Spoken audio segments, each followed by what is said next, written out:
dia, Matos. Graça e paz, amém? Aleluia. Deus é bom. Aleluia. Pode sentar.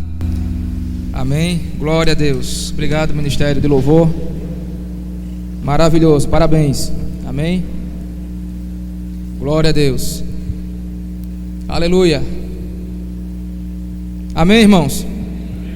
Você está pronto?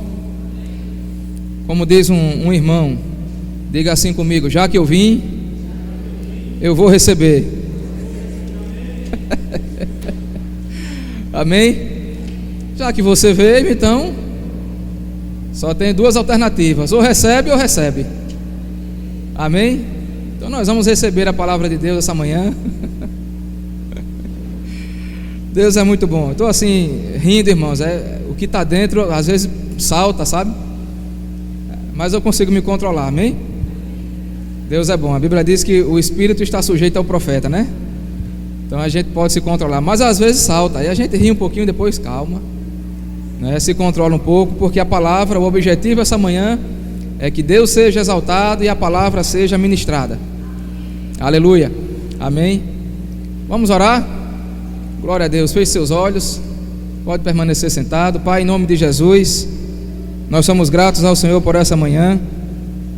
E eu estou aqui, Pai, como teu filho, como um semeador que saiu a semear.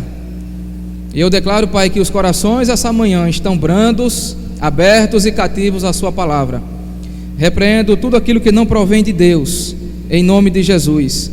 E declaro uma atmosfera favorável. Declaro as pessoas que estão aqui, Pai, presentes, sedentas e famintas pela sua palavra. Desde já eu quero te agradecer pelo pão e quero te agradecer pelo teu vinho sobre nossas vidas essa manhã, em nome de Jesus, amém. Glória a Deus. Existe uma diferença, irmãos, entre religião e espiritualidade. Diga comigo: religião e espiritualidade. Deixa eu abrir aqui o meu iPad, só um momento. Vocês estão muito sérios essa manhã, amém? O fruto do Espírito que existe em nós é alegria, amém? Eu vi Mama Ana fazendo isso e eu decidi copiar também, eu gostei. Eu tenho um iPad, mas está em casa, ele ficou pedindo lá. Eu trouxe aqui umas anotações que vão ser interessantes para nós essa manhã. Mas como eu havia falado, existe uma diferença entre religião e espiritualidade. Se nós ficarmos somente com a religião, não vai ser bom. E ficarmos somente com a espiritualidade vai ser bom, mas para outras coisas não. A religião significa religar. A religião é formada por conceitos, por regras, por estatutos, por liturgias. E isso é muito bom porque organiza, centraliza, ela supervisiona. E a espiritualidade, ela torna uma pessoa um verdadeiro adorador, em espírito e em verdade. Então, se nós estamos somente com a religião, nós vamos vir ao culto ou aos cultos apenas para marcar presença ou para um desencargo de consciência. Eu estou presente, eu vim, eu estou aqui. Não, era para estar em casa, mas eu estou aqui ouvindo a palavra de Deus. E passamos a semana de qualquer forma. Em contrapartida, a espiritualidade faz com que nós nos tornemos adoradores em espírito e em verdade, mas que se nós não tivermos cuidado, nós vivemos sem regras e sem princípios e sem liturgias, o que torna também a vida cristã ruim. Mas quando nós unimos a religião e a espiritualidade, aí, irmão, isso forma um caráter, um princípio bíblico que vai nos conduzir em triunfo. Amém? Por que eu estou dizendo isso? Porque nós devemos adorá-lo com mais intensidade nos cultos, fecharmos os nossos olhos e levantarmos as nossas mãos. Como a Bíblia diz: quero que os homens levantem mãos santas, sem ira e sem contenda. No momento da adoração, irmãos, às vezes nós precisamos voltar aos princípios elementares da doutrina de Cristo. Então, às vezes a gente para observar e o caráter cristão não está sendo manifesto. Por quê?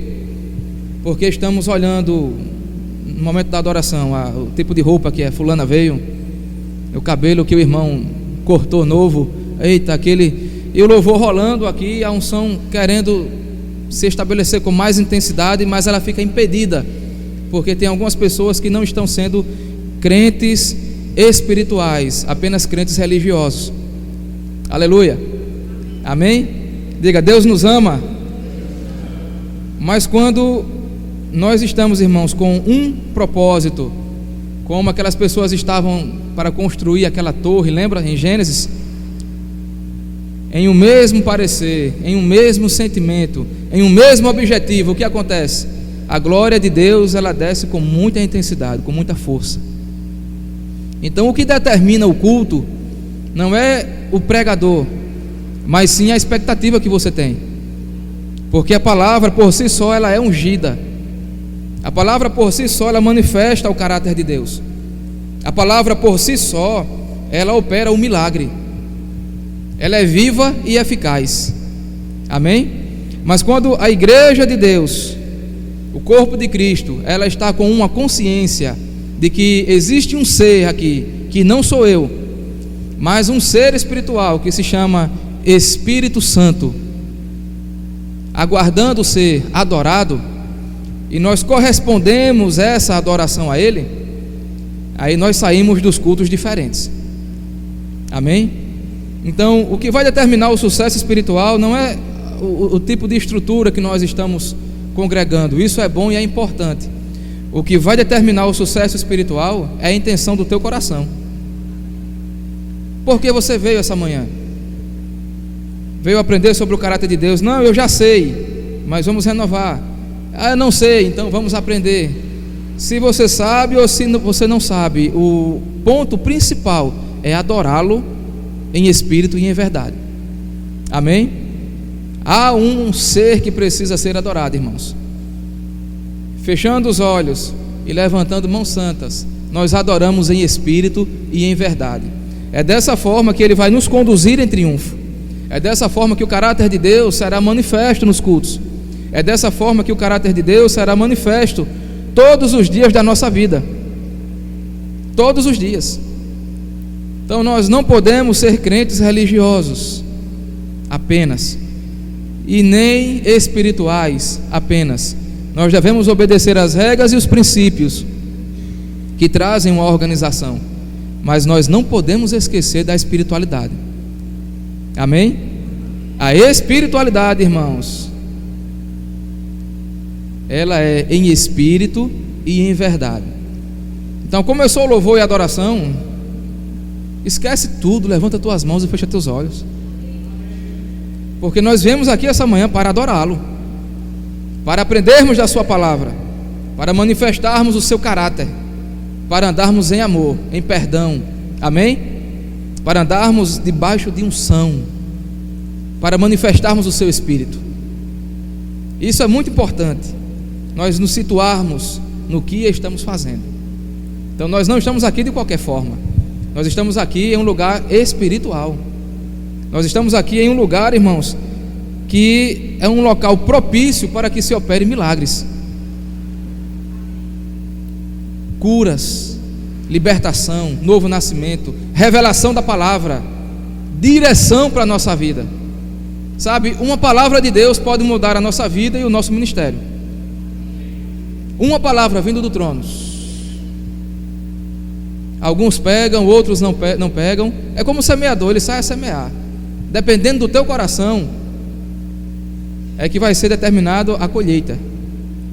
Dependendo da intenção do nosso coração, da receptividade em nosso coração, é que vamos ter ou uma pouca ou uma grande colheita. Aleluia! Diga glória a Deus. Queria ler um texto com vocês aqui do livro Conhecendo o Pai. Eu lembro que eu marquei, e está marcado, graças a Deus. Gostaria que os irmãos abrissem em Lucas capítulo 7. Glória a Deus. Lucas capítulo 7. Diga, Deus me ama. Aleluia. Diga, Ele é o meu Deus, mas também é o meu Pai. Aleluia. Lucas capítulo 7, deixe aberto aí. Nós vemos algumas coisas que estão acontecendo no mundo ruins, e muitos de nós, sem o conhecimento da palavra, delegamos essas atribuições ou atributos a Deus. Por exemplo, tempestade, morte prematura, criança que partiu para a glória. Ah, meu Deus, é um anjinho, Deus quis e ele foi o propósito de Deus que aquele anjinho partisse, né? E temos até em apólices de seguros que o que acontece foi em decorrência da vontade de Deus. Tem algumas cláusulas que dizem isso de algumas apólices de seguro. Tempestades, quem causou? Deus causou a tempestade. Deus matou todos, os carros capotaram, viraram, houve uma enchente, houve uma barreira que cedeu e milhares de pessoas foram mortas. Foi assim, Deus quis. Deus quis assim. Foi assim que Deus quis.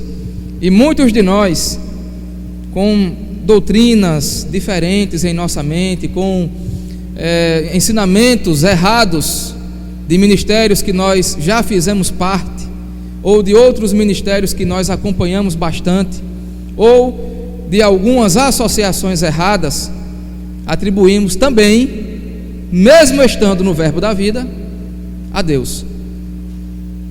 Ou seja, nós comemos todo tipo de alimento, nós ouvimos todo tipo de profetas e evangelistas e pastores e mestres e apóstolos e engolimos aquilo. Nós não temos uma firmeza doutrinária na palavra de Deus e acreditamos, e às vezes temos a plena convicção de que de fato foi vontade de Deus que acontecesse aquele problema, de que de fato foi Deus que arquitetou antes da fundação do mundo aquela tragédia. E quando nós olhamos, irmãos, com uma certa firmeza doutrinária a palavra de Deus, nós precisamos atentar para a manifestação daquilo que Jesus fazia, de como ele operava, de como ele andava, de como ele se comportava. Jesus, ele é tão importante para a nossa vida que ele divide o tempo em antes de Cristo e depois de Cristo. Jesus é tão importante na nossa vida que ele enfrentou alguns legalistas, alguns falsos doutrinadores, para mostrar a perfeita vontade do Pai. Jesus é tão importante que, se nós lermos a palavra de Deus, sem fizermos uma certa interpretação a partir de Jesus, nós não saberemos o que estamos fazendo, o que estamos dizendo, a quem estamos seguindo. Estamos seguindo a quem? De fato a Cristo? Ou de fato alguns imperadores romanos, como Constantino, que a partir do ano 300 estabeleceu alguns erros doutrinários dentro da igreja cristã? Estamos seguindo a Cristo ou algumas doutrinas humanas? Estamos seguindo aquele que de fato expressou a perfeita vontade do Pai, ou doutrinas legalistas? Porque o Pai que eu conheço e que eu falo com Ele, que Ele fala comigo, Ele não é o autor das tragédias, Ele não é o autor das mortes prematuras, Ele não é o autor da miséria, da doença e da enfermidade. Não. O Deus que eu conheço, não. O Pai que eu conheço, não. E alguns de nós, por conta de algumas doutrinas romanas, católicas, que vêm desde quando nós éramos bebês no ventre de nossa mãe, que ouvíamos, porque o feto ele ouve e ele assimila algumas coisas, isso é comprovado cientificamente. Por isso que é importante que quem está grávida ou quem estiver com planos para ter um menino, bote evangelho, escute a palavra, né? Ande na igreja, porque ele vai ser exatamente aquilo que ele está, por onde ele está andando. Isso é comprovado cientificamente. E por conta disso, irmãos, de algumas doutrinas dessas, nós de fato acreditamos que Deus ele é mau, que Deus ele mata, que Deus ele fere, que Deus ele destrói. Afinal de contas, foi ele quem criou Lúcifer.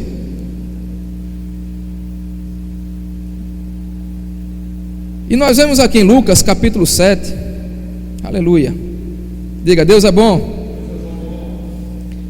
Lucas capítulo 7, a partir do versículo 12. Versículo 11. E aconteceu que no dia seguinte ele foi à cidade chamada Naim, e com ele iam muitos dos seus discípulos e uma grande multidão. Ou seja, olhe para mim, Jesus ele passava pelas multidões, ele avançava em busca daqueles que estavam com problemas, daqueles que estavam perdidos, daqueles que estavam precisando de ajuda, daqueles que estavam precisando de milagres. Amém? E isso traz uma responsabilidade para nós, porque se nós somos de fato discípulos de Cristo, nós precisamos também andar, e dessa forma, nesse andar, algumas pessoas têm que nos seguir também. Eu não sei se você lembra, mas no início foi lido aqui por Kátia: ide por todo mundo e pregar o evangelho a toda criatura, fazei discípulos de todas as nações. Então Jesus ele traz em seu caráter, que é o caráter de Deus, uma responsabilidade. Ele traz em seu caráter um foco, um alvo, uma prioridade, que são vidas. Amém? Que são pessoas, e principalmente as pessoas que estão necessitadas. Versículo 12. Quando eu falo em necessidade, não é somente necessidade financeira, é qualquer tipo de necessidade. Amém? Versículo 12. E quando chegou perto da porta da cidade, eis que levavam, na minha versão diz, um defunto ou um morto, filho único de sua mãe, que era viúva, e com ela ia uma grande multidão da cidade. Ou seja, Jesus foi a uma cidade chamada Naim, e Jesus, passando pela cidade com vários discípulos, aparece um caixão, um menino morto, filho de uma viúva. Detalhe, filho único de uma viúva, e com ela ia uma grande multidão da cidade. Versículo 13. E vendo ao Senhor, disse assim: foi vontade de Deus que acontecesse. Agora pense comigo, uma viúva com apenas um filho morto prematuramente. Já não bastasse perder o marido, e agora o filho. Você imagina o coração dessa mulher, você imagina a situação, o desespero dessa viúva. Se mulher já não tinha muito valor na tradição judaica, você imagine sendo viúva e tendo o filho morto. Os religiosos da época olharam para ela e disseram: está amaldiçoada. Os religiosos da época acusaram aquela mulher: ora, deve estar em adultério. Acusaram aquela mulher: ela é maldita. Não tenho dúvidas disso. E quando Jesus ia passando, ele fez como alguns de nós. O menino morreu prematuramente, então foi vontade de Deus. Foi assim? O que é que Jesus disse aqui? O que é que a Bíblia diz? Versículo 13. E vendo ao Senhor, moveu-se de íntima compaixão por ela, e disse-lhe: não chores. Meu Deus, diga comigo: moveu-se.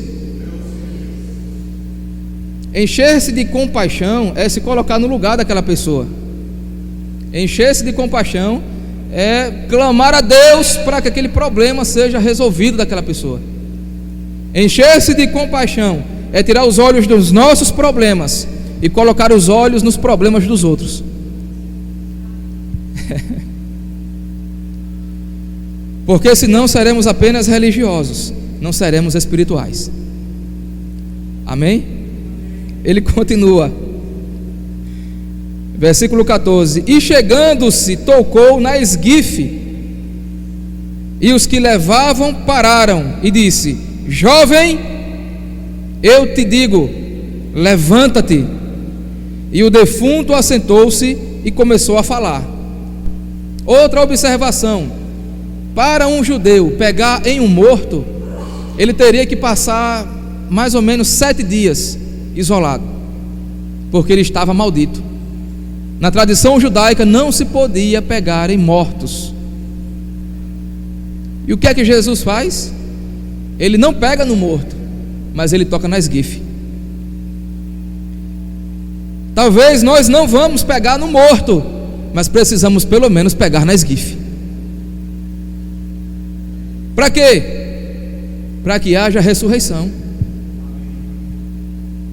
O jovem sentou e começou a falar, irmãos. Diga comigo, houve um milagre.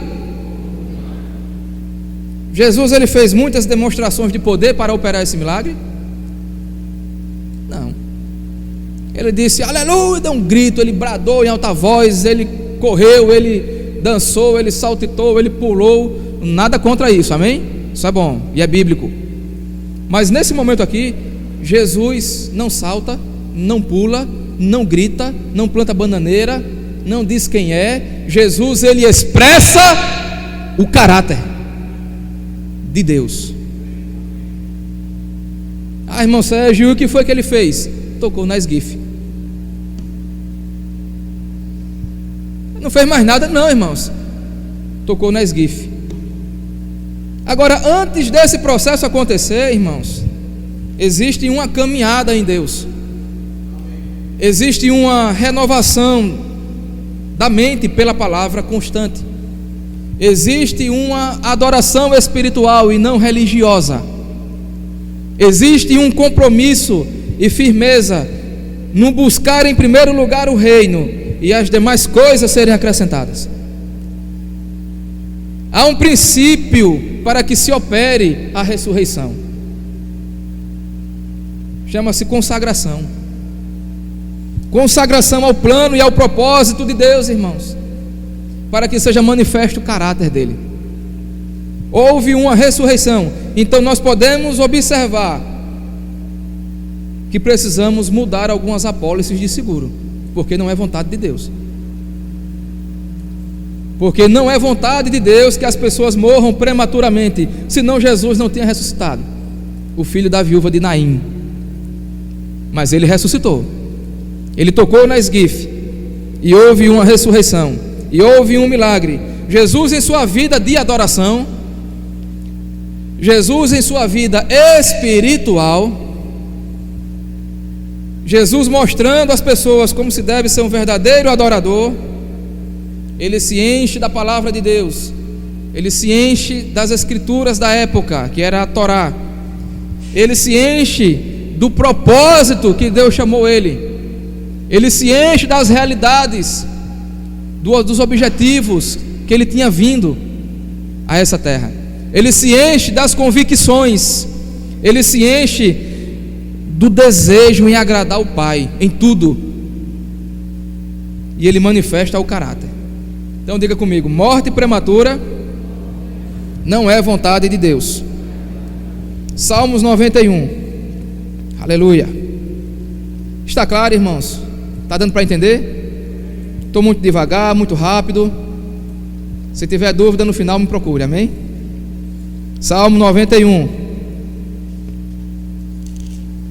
Aleluia. Salmo 91.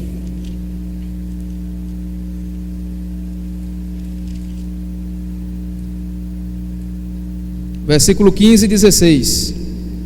Ele me invocará e eu lhe responderei, estarei com ele na angústia, dela o retirarei e o glorificarei, fartá-lo-ei com longevidade de dias e lhe mostrarei a minha salvação. Irmão, mas era crente. Irmãos, não cabe nem a mim e nem a ninguém julgar porque morreram prematuramente. Só iremos saber quando chegarmos lá. É algo pessoal entre Deus e o filho dele, entre Deus e a filha dele. Não cabe a mim, cabe a mim orar pela família e dar suporte. Ah, rapaz, mas não era crente? Era. Mas crente morre.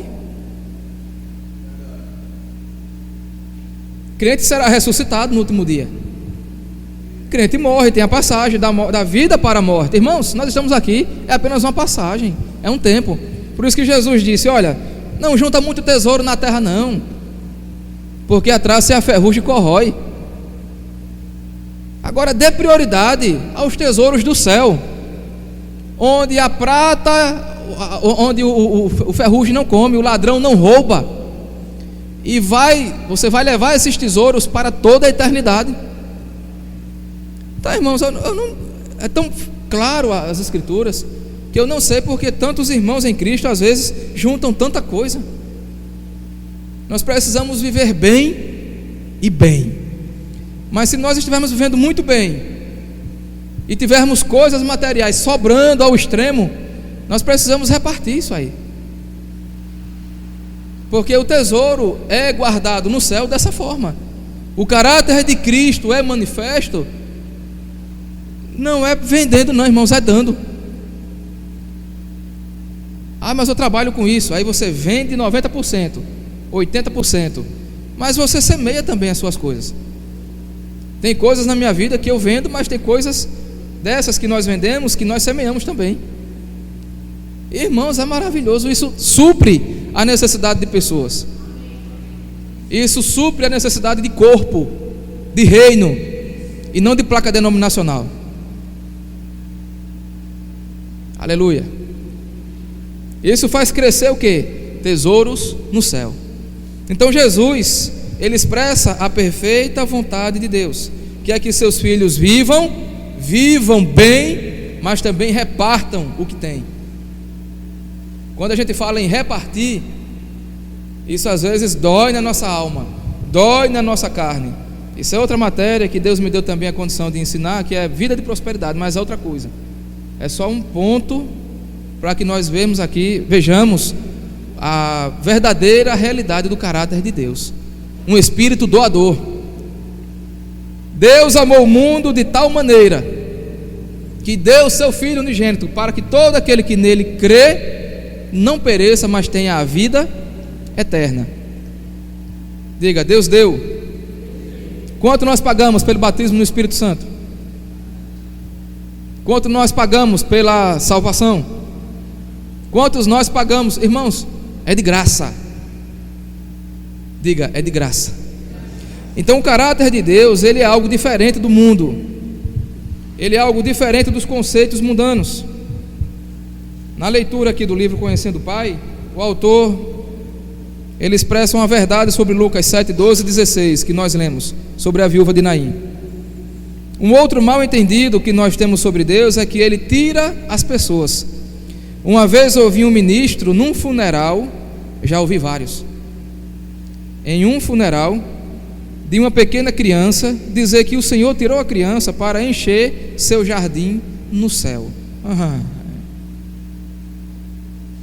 Que coisa mais linda. O que mais ele diz? Isto é blasfêmia. Deus não faz isso, irmãos.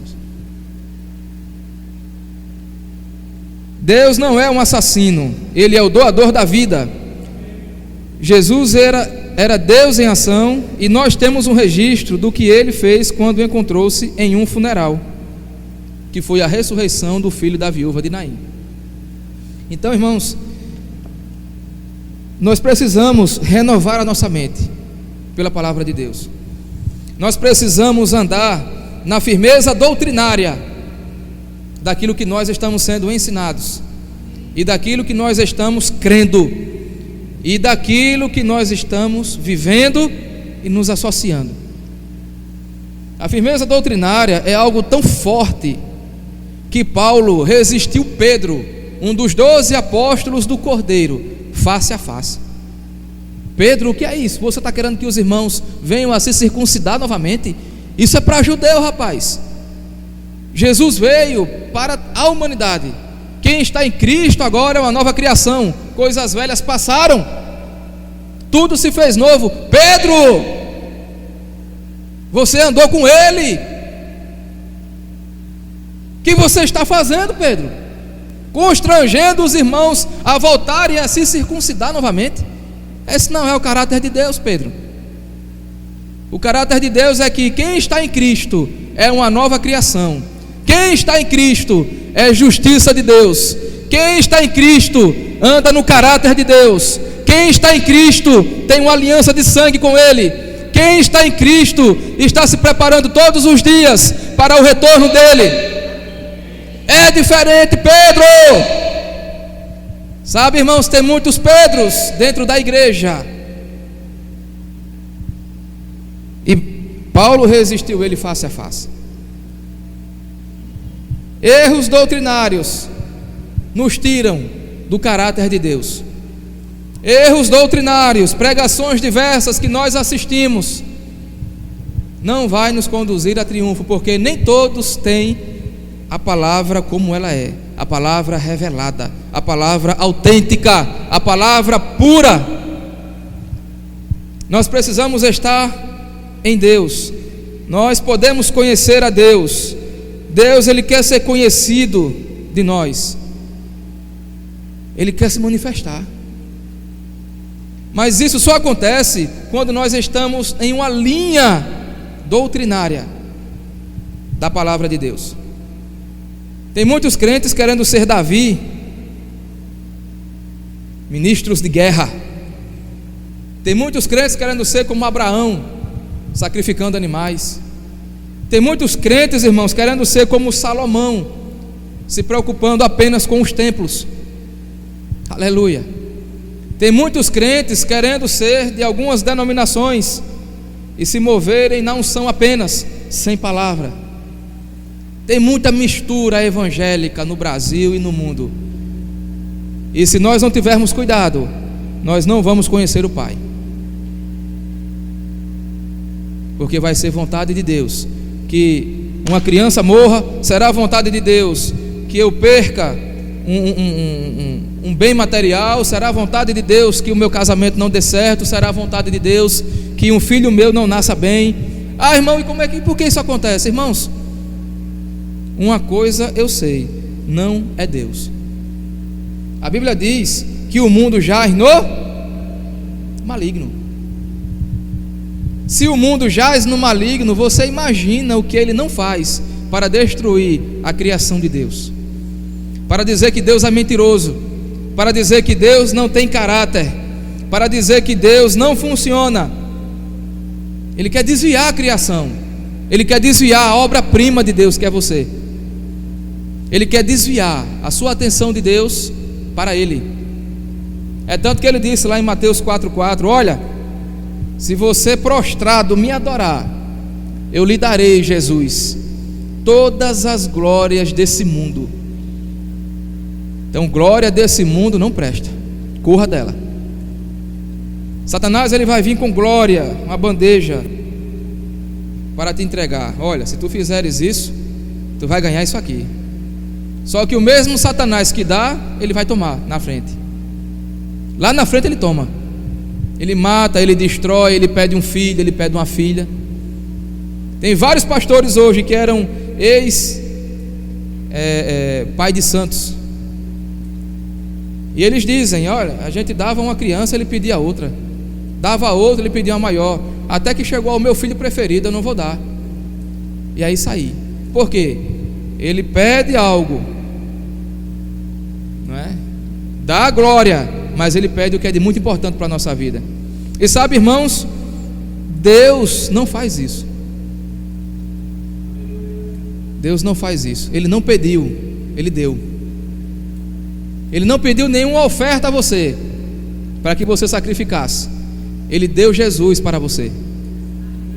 E a partir dessa dádiva, aí sim, nós vamos sacrificar a nossa carne, o nosso corpo, não é? Vamos sacrificar a nossa vida em favor do Evangelho. Então, cuidado com quem você está associado. Cuidado com o que você está ouvindo. São tantas conferências, eu estou indo. Cuidado. Se não estivermos firmes, irmãos, e guardados na perfeita vontade de Deus, nós não vamos identificar o caráter dele. É perigoso.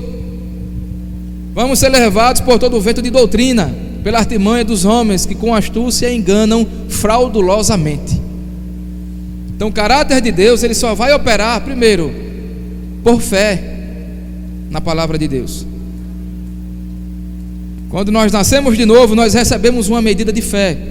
E essa medida, ela é acrescida de acordo com a nossa meditação, oração e prática da palavra. Nós nascemos de novo, recebemos a medida de fé, fazemos ela crescer todos os dias, porque não somos religiosos, somos espirituais. Damos crescimento a essa fé, e essa mente renovada, a sua mente renovada por essa fé na palavra, atinge o trono de Deus, e as coisas começam a acontecer. Amém? Porque Deus não se move sem fé. Sem fé é impossível agradar a Deus, porque é necessário que aqueles que creiam que Ele existe estejam andando em fé. E andando em fé na palavra, Ele vai se tornar o nosso galardoador. Então vamos andar no caráter de Deus? Vamos. Mas, irmãos, tem uma série de coisas para se andar nesse caráter. Graças a Deus que nós estamos fazendo a principal, que é ouvir sobre o caráter de Deus essa manhã. Amém? Agora, não deixa essas instruções passarem. Não deixa o teu coração ser uma terra seca, árida. Absorve para que dê frutos. Absorve para que dê crescimento.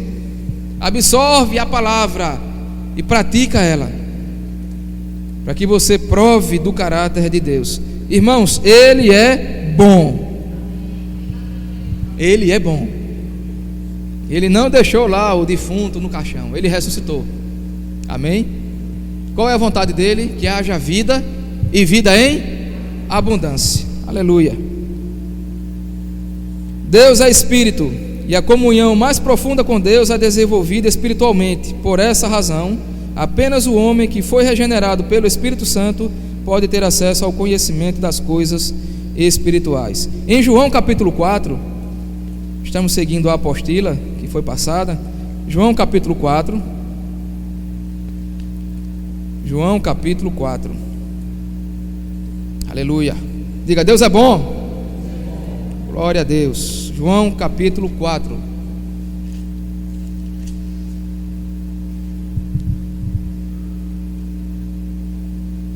A partir do verso 1. E quando o Senhor entendeu que os fariseus tinham ouvido que Jesus fazia e batizava mais discípulos que João, ainda que Jesus mesmo não batizava mais os seus discípulos, versículo 3, deixou a Judéia e foi outra vez para a Galileia, e era-lhe necessário passar por Samaria. Samaria, irmãos, olhe para mim aqui, é um misto de judeu com raças pagãs. Foi iniciado lá na Babilônia. E o que acontece? Os samaritanos adoravam o Deus de Israel, mas não somente o Deus de Israel, adoravam também outros deuses. E Jesus passou por lá. Versículo 4. Era-lhe necessário passar por Samaria. 5. Foi, pois, a uma cidade de Samaria chamada Sicar, junto à herdade que Jacó tinha dado a seu filho José. E estava ali a fonte de Jacó. Jesus, pois, cansado do caminho, assentou-se assim junto à fonte, e era quase a hora sexta. Veio uma mulher de Samaria tirar água, e disse-lhe Jesus: dá-me de beber, porque os seus discípulos tinham ido à cidade comprar comida. Disse-lhe, pois, a mulher samaritana: como sendo tu judeu, me pedes de beber a mim, que sou mulher samaritana? Porque os judeus não se comunicam com os samaritanos. Versículo 10. Jesus respondeu e disse-lhes: se tu conheceras o dom de Deus, e quem é o que te diz, dá-me de beber, tu lhe pedirias, e ele te daria fogo consumidor.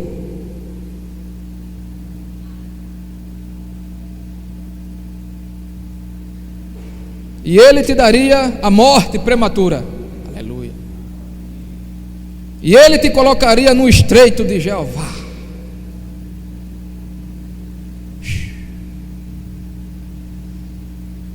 E ele daria o que, irmãos?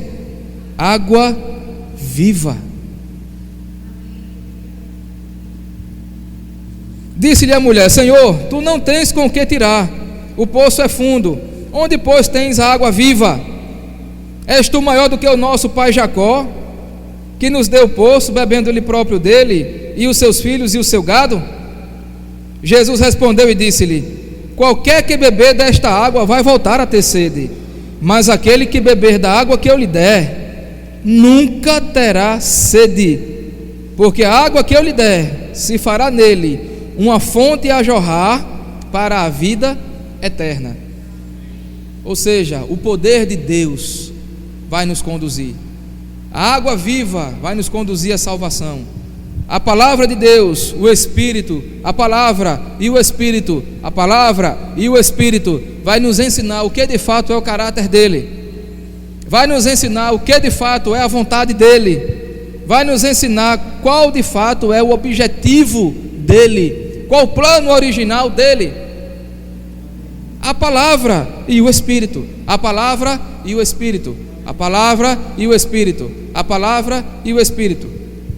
O problema é que nós estamos na palavra e no Espírito, e às vezes nós vemos uma pregação diferente, aí acrescentamos a palavra, que não é o caso. Ah, mas eu tenho agora também outra palavra, aí eu vou e prego outra palavra e boto aqui. E daqui a pouco, eita, agora eu tenho outra revelação mais profunda, um evangelho novo, aí vou botando aqui. Daqui a pouco a salada está tão grande que a gente não sabe o que é maçã, o que é uva, o que é pera, o que é banana, o que é o caráter. O que é o caráter de Deus? Espera aí, deixa eu procurar. Será que é esse? Deixa eu ver aqui, acho que é. Ou esse aqui? Ah não, o caráter de Deus é esse aqui que ficou embaixo. Deus mata, fere e destrói. Isso aqui, não, cara. Ah, isso aqui também diz que é diferente desse. E agora? Qual é o caráter?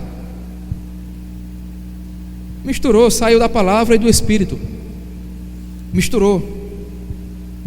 Mas Jesus disse: olhe, samaritana, primeiro o judeu não poderia ter acesso com essas mulheres de Samaria, já não gostavam dos samaritanos, mas Jesus expressa o caráter e vai para o poço de Jacó, senta e conversa com uma mulher samaritana. Qual o assunto de Jesus com a mulher samaritana? Foi a economia do país, porque Israel estava cativa por Roma, e os imperadores romanos estavam exigindo muitos impostos, estavam sacrificando os judeus por conta.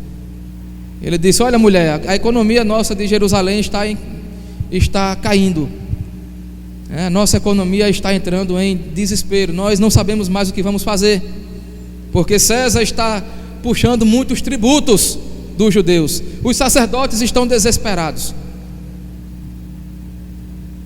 Qual foi o caráter de Deus que Jesus expressou quando estava conversando com uma mulher, e além de ser mulher, era uma mulher samaritana? O reino de Deus. Se você quiser tomar dessa água, pode tomar. Essa água você vai tomar e você vai voltar a ter sede dela. Mas se você beber da água que eu lhe der, nunca mais você vai ter sede. Ah, Jesus, ele deu uns 4 saltos para trás, veio um raio do céu descendo, houve uma grande manifestação de anjos para que Jesus dissesse à mulher: se você beber da água que eu lhe der, você tornará a ter sede. Foi assim, irmãos? Não. Ele estava cheio do caráter de Deus e da presença, e ele disse: se você beber da água que eu lhe der, nunca mais você terá sede. Mas na frente a mulher entra em um problema: onde vou congregar, onde vou adorar, onde vou chegar a Deus? Vai ser no monte em Jerusalém, vai ser no outro monte, Senhor, onde é? Ele disse: não, peraí, calma, deixa eu passar para você outra parte do caráter do meu Pai. Não é mais em Jerusalém ou em Samaria que se adora, vai se adorar agora em espírito e em verdade, porque o Pai se agrada desses que adoram em espírito e em verdade. Amém? O que é ser um adorador, irmãos? É viver toda uma vida alinhada com a palavra de Deus. Não seremos adoradores somente aos domingos.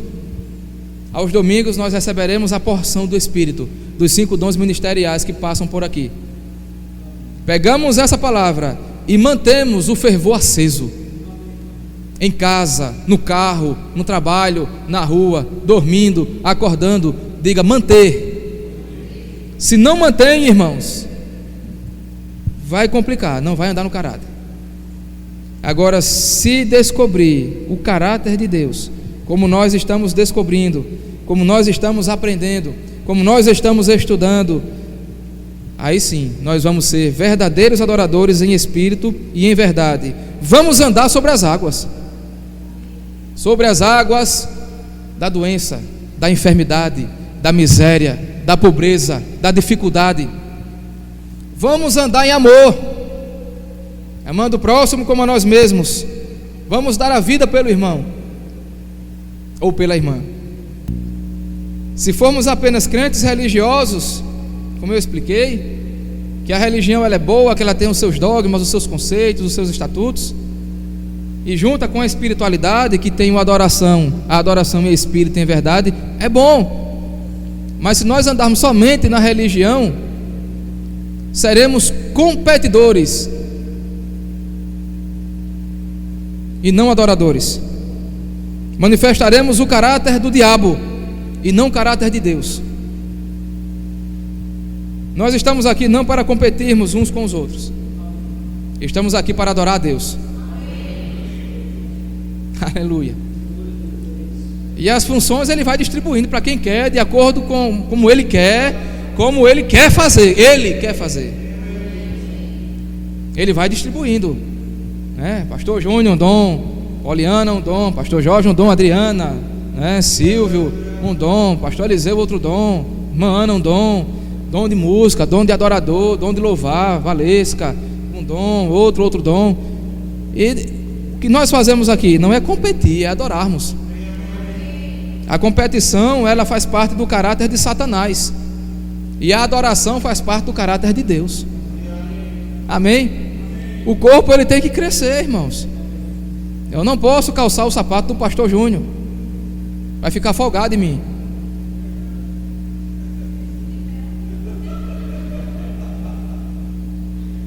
Não posso. Eu vou andar 29,30, né? Não posso calçar o sapato da irmã Joana, que calça 37. Vai ficar apertado, não vai entrar. Eu prefiro calçar o meu, que é 40. É bom, irmãos, eu posso correr, eu posso dançar, eu posso andar. E está aqui, ó. Da mesma forma são os dons dele. O Espírito dele é distribuído como ele quer. As porções são distribuídas como ele quer. Quem busca mais tem mais, quem busca menos tem menos. Gostou da revelação? Profunda? Quem busca mais tem mais, quem busca menos tem menos. Aleluia. Caráter de Deus, irmãos. Que mais? É da vontade de Deus ser conhecido? Será que Deus tem vontade de ser conhecido? Abra lá, por favor, 1 Timóteo capítulo 2. Diga, eu sou crente. Aleluia. Diga, eu sou crente quente. Glória a Deus. 1 Timóteo capítulo 2, versículo 4.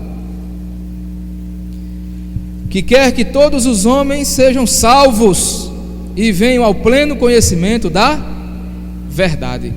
É desejo de Deus ser conhecido, irmãos? Sim. Qual é o desejo dele? Quero que, pois, todos os homens sejam salvos e cheguem ao pleno conhecimento da verdade. Como serão salvos? Quando nós expressarmos o caráter. Amém? Tem empresas que eu trabalhei que eu não dizia uma palavra, o pessoal começava a vir para a igreja. Começava a vir. Não pelo que eu dizia que era, mas pelos procedimentos de amor que eram manifestos. Amém?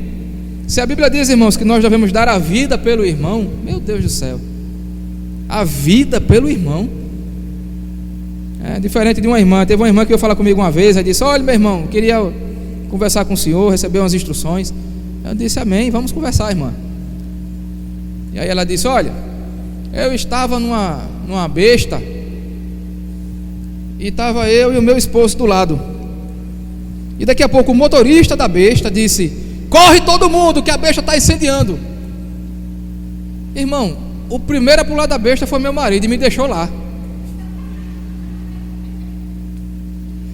E eu nem sabia, não tinha nem ouvido o motorista da besta dizer: olha, a besta está incendiando, corre todo mundo, sai de dentro. Eu estava tão longe, irmão, que eu nem... E aí, todo mundo saindo, e eu vi, meu Deus, que povo estressado, que povo aperreado, vai, sai. Quando eu procuro meu marido, disse: cadê fulano? Meu marido estava a 2 quarteirões já, e eu lá dentro da besta. Irmão, o que é que você me aconselha? Esse homem tem caráter para andar comigo? Aí eu fiquei entre a cruz e a espada, né? E eu disse a ela: não, irmã, se ele tem caráter ou não, eu não sei, que é você que vive com ele. Amém? Não vá dar sentença para a vida das pessoas. Amém? Deixe que ela se identifique. Se ele tem caráter ou não, eu não sei. O que eu sei é que ele agiu pelo impulso de sobrevivência.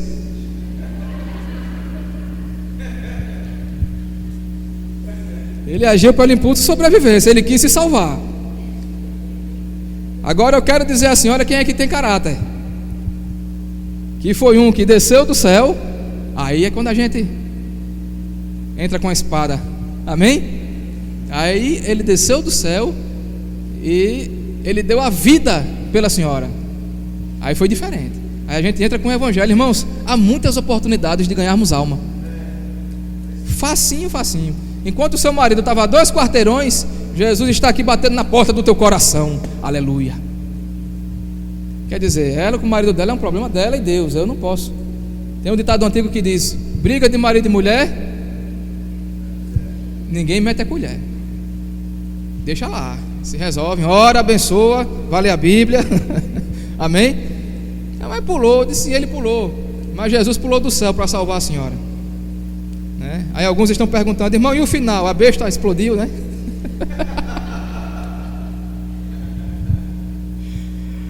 E o motorista disse: é alarme falso, podem voltar.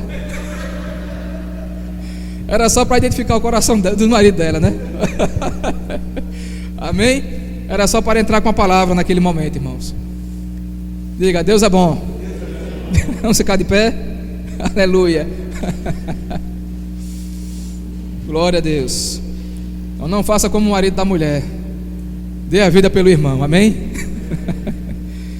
Vamos orar. Pai, em nome de Jesus, queremos te agradecer por essa manhã, pela sua palavra que foi ministrada, Pai. Eu te agradeço a oportunidade, eu te agradeço pela vida dos meus irmãos, eu te agradeço por essa palavra, pelo teu Santo Espírito, que está à disposição nossa 24 horas. Obrigado pela água da vida que nós já temos. Obrigado pelo caráter de Deus que está em nós. Obrigado, Pai, pelo Espírito de sabedoria e de revelação, para nós praticarmos esse caráter todos os dias da nossa vida. Eu oro, Pai, para que meus irmãos não sejam enveredados por todo o vento de doutrina.